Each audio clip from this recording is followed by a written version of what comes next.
Time for another board recap podcast. How are you today, Dr. Smith? Great. As we are recording this, it is about 60 degrees and sunny outside, Beautiful day and outside. it's still in February. So we will Yes, take this day. absolutely. And let me just say, since you brought up the weather, big shout out to everyone involved in the recent winter weather. I mean, we've talked about this before. Our facilities department works extremely hard to get everything, all of our schools in shape, parking lots, all that. But kudos to our teachers, schools for planning. We did the day of synchronous instruction. Kudos to our parents. I know that's a different arrangement for them. Sure. We can't control Mother Nature, and all things considered, things really did go as well as could be expected. So thanks to everyone. Yeah, certainly want to echo that gratitude. And then, we always learn things. So from the synchronous instruction day, I think things did overall go very well. There are some things we always want to improve upon. Sure. So we have some of those nuggets. And next time we have synchronous instruction, I do think that it will go even better yet. And I'd be remiss if I didn't say thanks to our students because we really had a good participation, attendance rate, if you will, virtually. And so thanks to them for showing up online. Absolutely. Okay, let's start with good news, if you will. First of all, kudos to Central High School's girls basketball program. They had a stellar season this year, really had a great season. They, for the first time, won their regional in Class 3A. So very proud of them. They lost a tight game in the semi-state. The team they lost to was undefeated on the season, so certainly a challenging competition, but really proud of the Central Bears. So much enthusiasm and excitement when you see the pictures. If you weren't there, they had great student and family support Yes, for they their did. program. Fun team to watch. You can tell they're very, very well coached, and just Right. a lot of respect for all the athletes on that team. Always Absolutely. played with a lot of composure, Right. and in a lot of the games that they had. Right. Sometimes that's difficult to do, but just very, very proud of them. For sure. And just so much enthusiasm now at high school and college level around girls basketball. I mean, the students were supporting these Lady Bears, as they call themselves, just as much as any of the boys' teams would be supported. And that is really great to see. You bet. And I'm a fan of Caitlin Clark, and you know that she's made it when she's on commercials with Absolutely. a gentleman named, I think, Peyton Manning. Yes. So Yes. Not I too shabby. think they have arrived. For sure.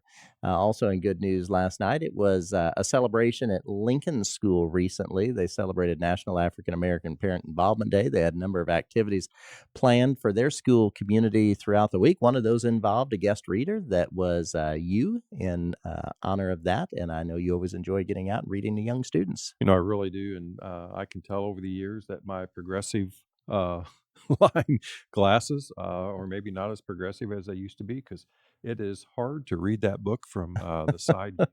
But I tell you what, just great kids at Lincoln, very attentive, ask great questions, and it was a joy to be around them. Yeah, and you may have missed your calling. And maybe if you had to do over again, you could have been a first or second grade teacher. I don't know. Let's go on. Okay. Kudos to all of those folks. That is for sure. Cause for applause recipient was Jennifer Hall at McGarry Middle School. We were there. I know we always talk about this as such a highlight when we get to attend these. It was a complete surprise to her. Her family and friends were gathered for her. And boy, as we were waiting for her to arrive in the auditorium, just anyone you talked to from McGarry that was kind of keeping the kids quiet for this big surprise, they were so excited.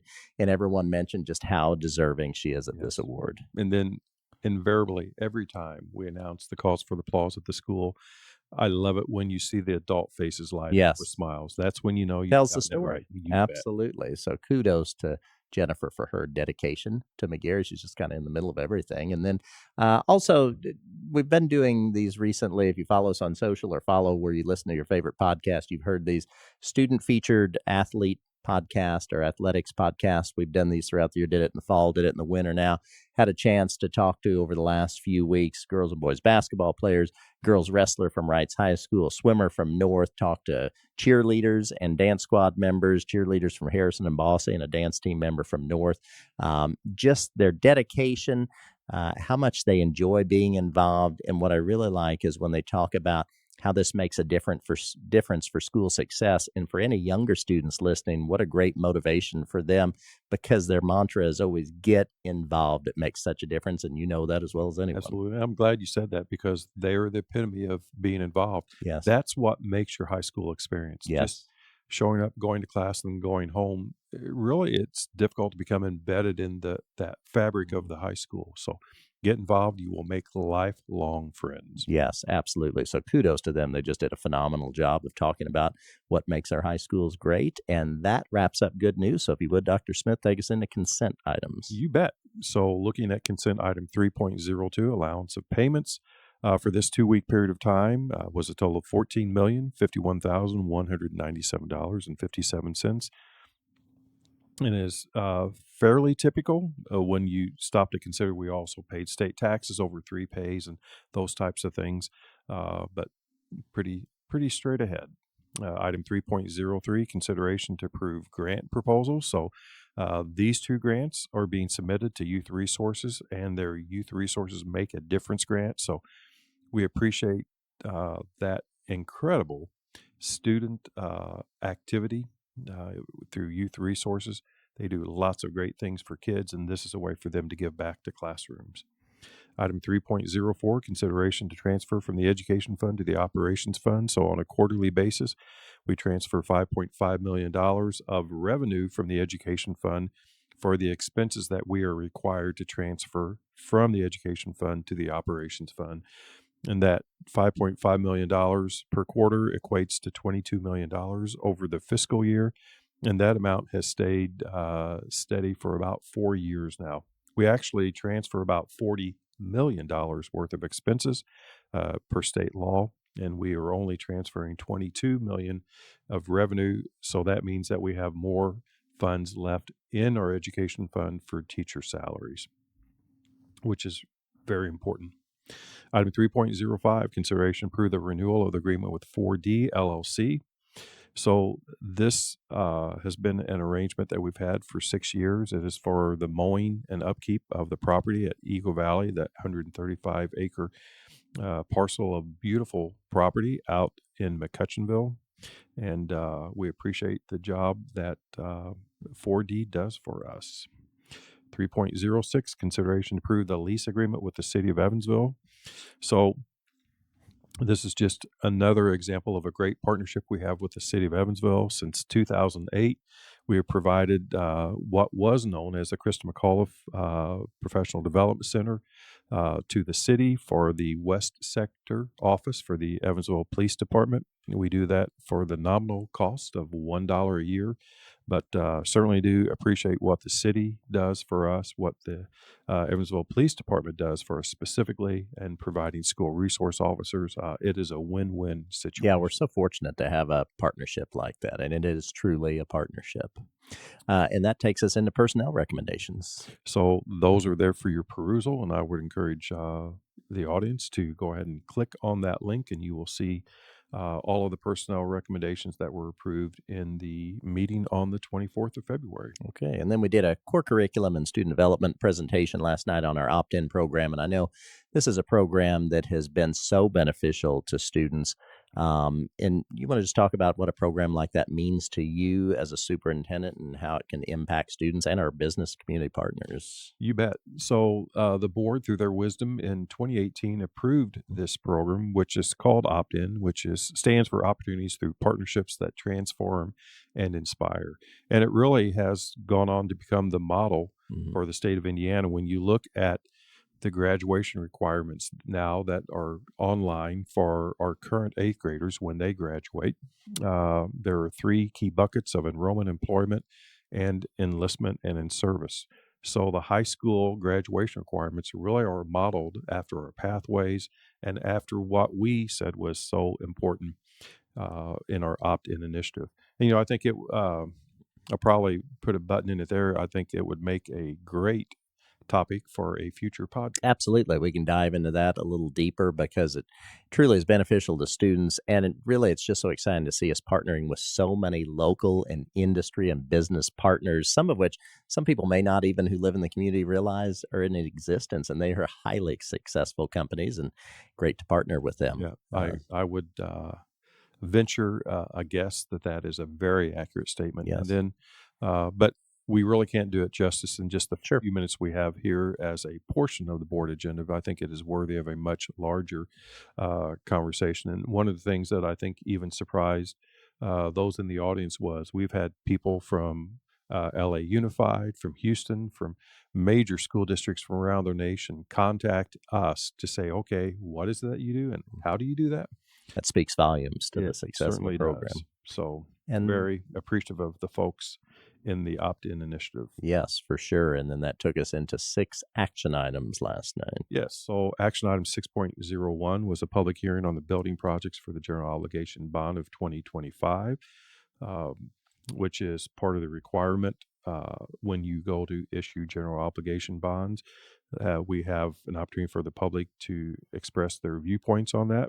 And then following that, 6.02, consideration to adopt the project resolution, the preliminary bond resolution, as well as a reimbursement resolution. So this was the consideration to approve up to $6.6 million of general obligation bonds in 2025. And just, I know we say this a lot, but want to continue to reiterate this.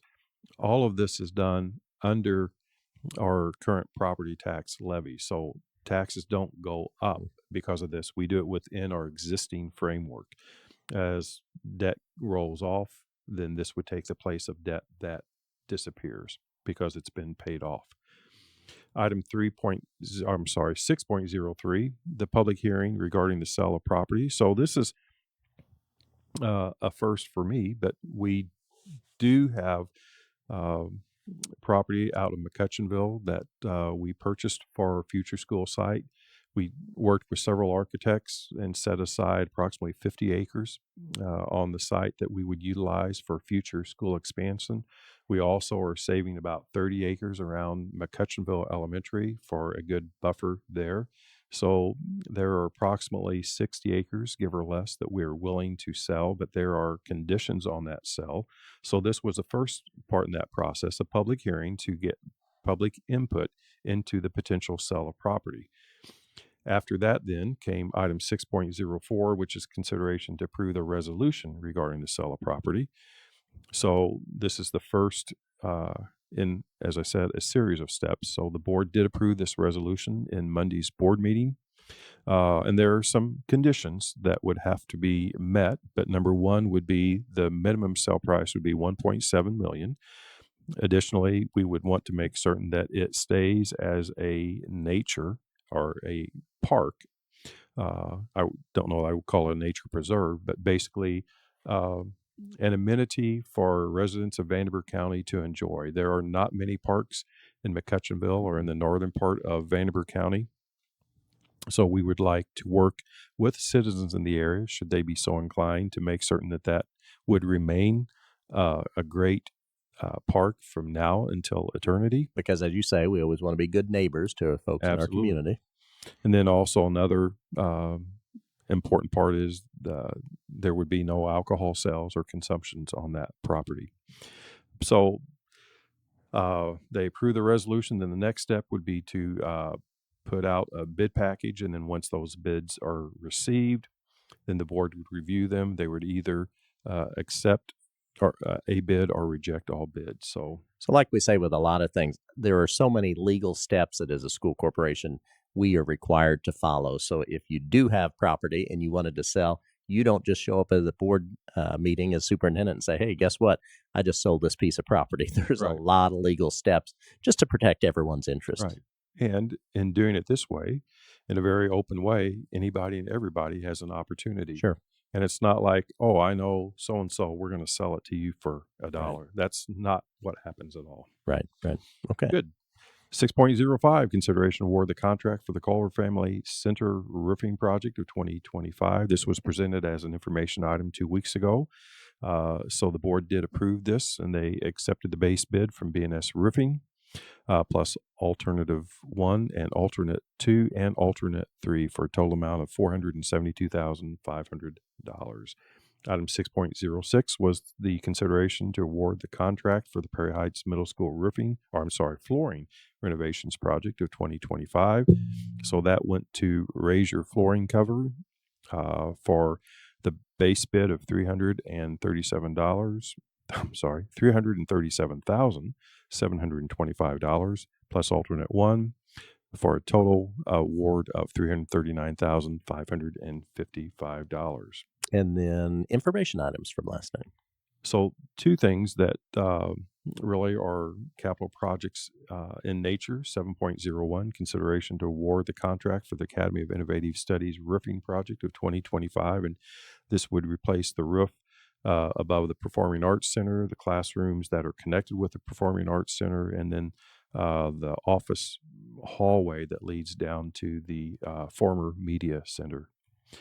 And then item 7.02, consideration award the contract for Culver Family Learning Center's unit ventilator project of 2025. And this would be to replace many of the univents that are in Culver.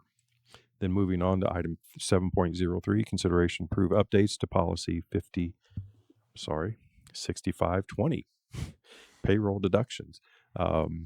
And this really just brings it in line with some grammatical edits, as well as allowing employees to take advantage of certain benefits through automatic payroll deductions.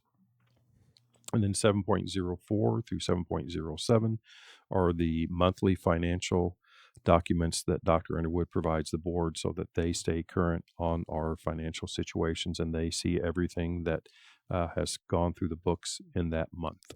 And as we say each time, you can certainly check on links or click on links and see all that information as it pertains to our financials. So Yes.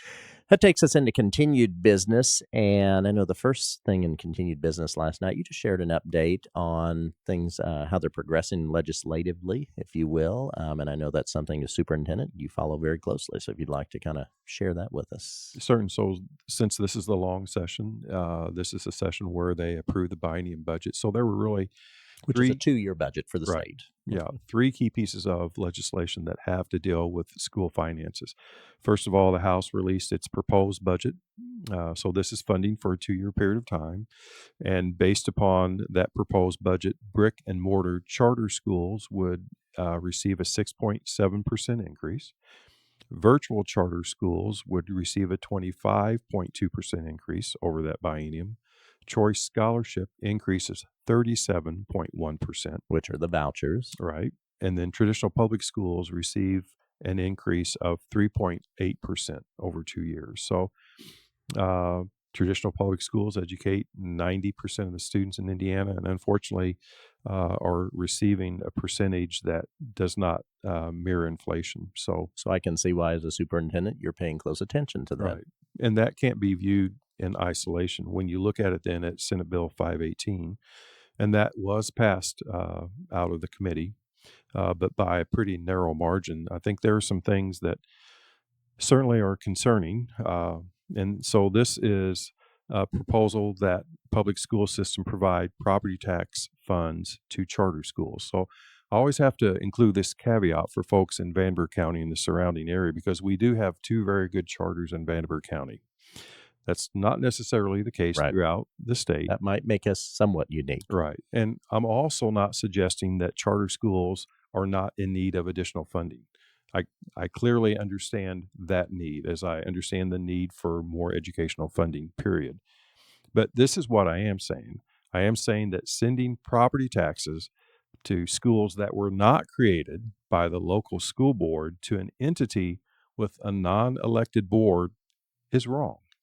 That's what I'm saying. Because we have an elected board that is accountable to our voters. If our voters that live in our community are not happy, then one would figure that board members may not get reelected. You're talking about charters where that is not the system in place. And we'll use Indianapolis as an example and Fort Wayne as another example. There are a lot of charter schools in Indianapolis and Marion County as well as in Allen County around Fort Wayne.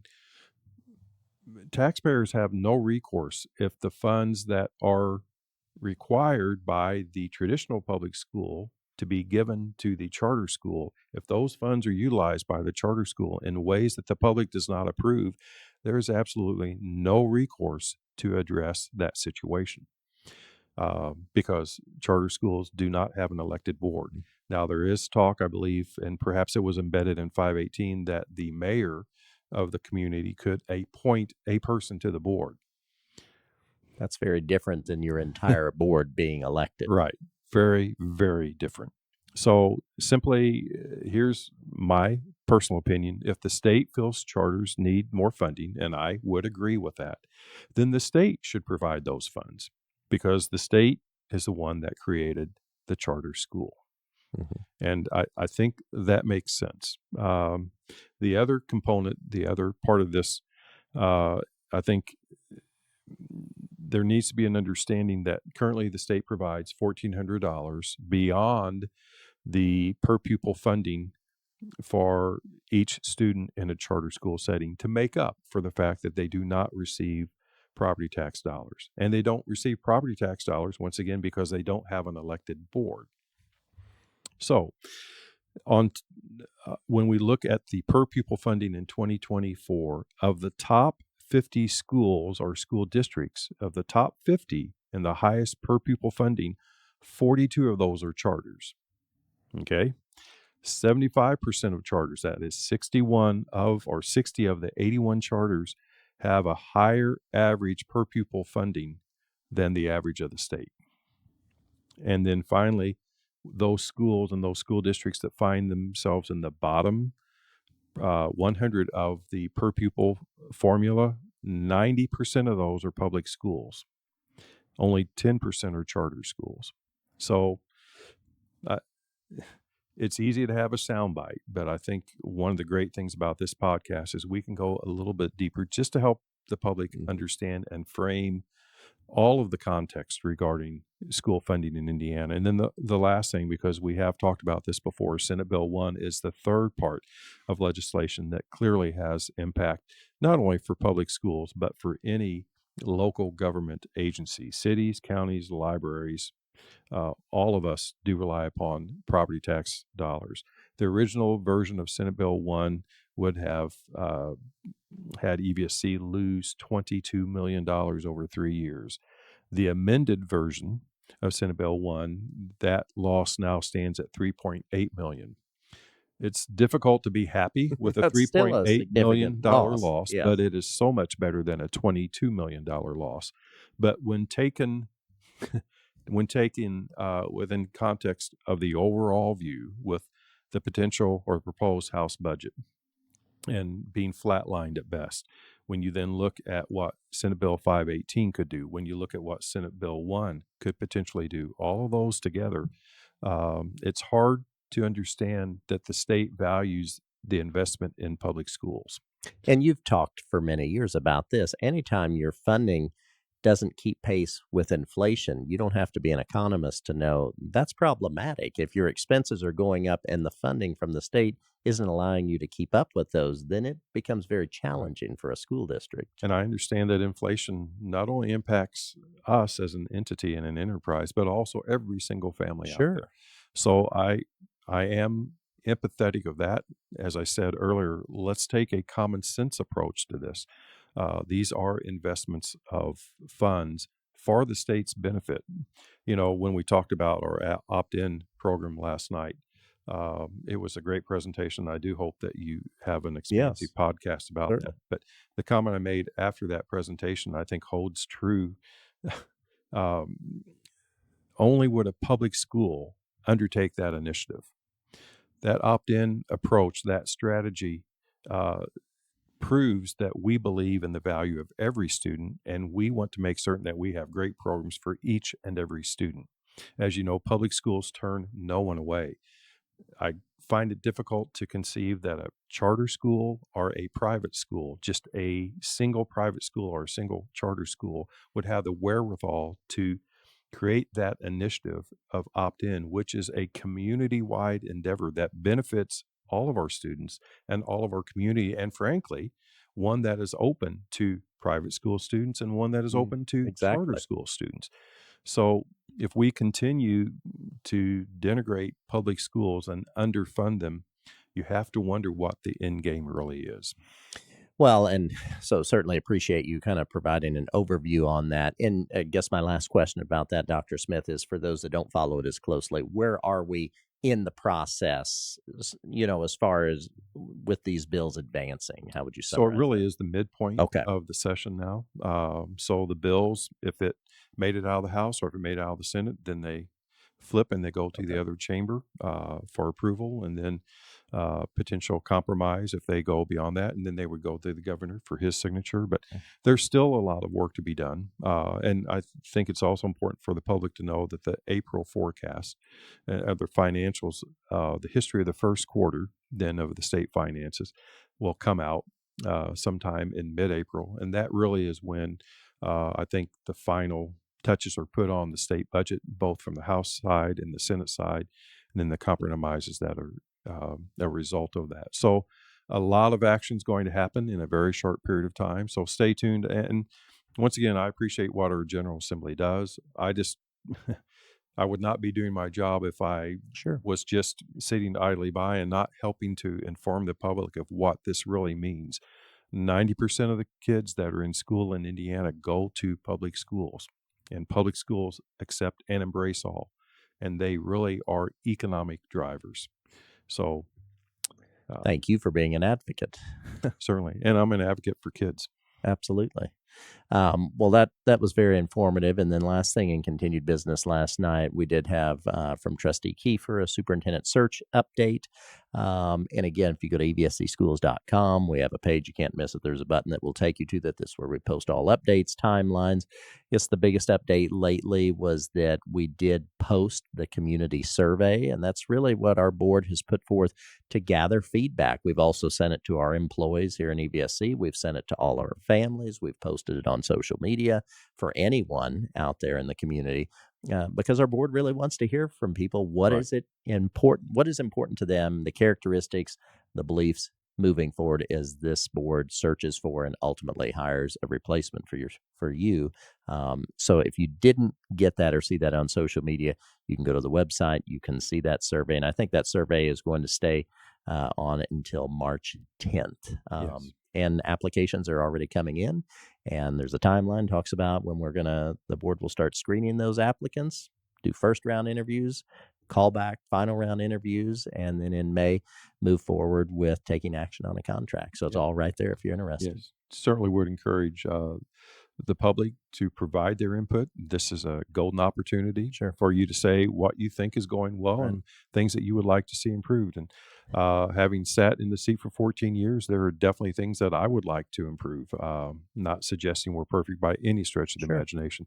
We want to get better, and we want the community's input on the direction that you would like to see EVSC move. Absolutely. Um, And we're also going to be posting a podcast here just in the next day or two. thank you. Already Yes. recorded it with our consultant who is working with the board from the Indiana School Boards Association. He has done this for over 10 years, both in Ohio and the state of Indiana, and just serving as somebody to help guide them through this process. And as he and I were having a conversation, he made it very clear that he can tell in the interactions and meetings he's had so far with our trustees here in Vanderburgh County that they understand how important this decision is to get this right so that we can keep EVSC where it's been and keep this reputation and keep moving forward for kids in our community. So check that out if you're interested in getting a bit of a peek behind the curtain on the process. So we'll be Sounds posting great. that soon. And as always, Dr. Smith, we appreciate you taking the time going through all this information Hey, today. my pleasure. Thanks for taking time to listen.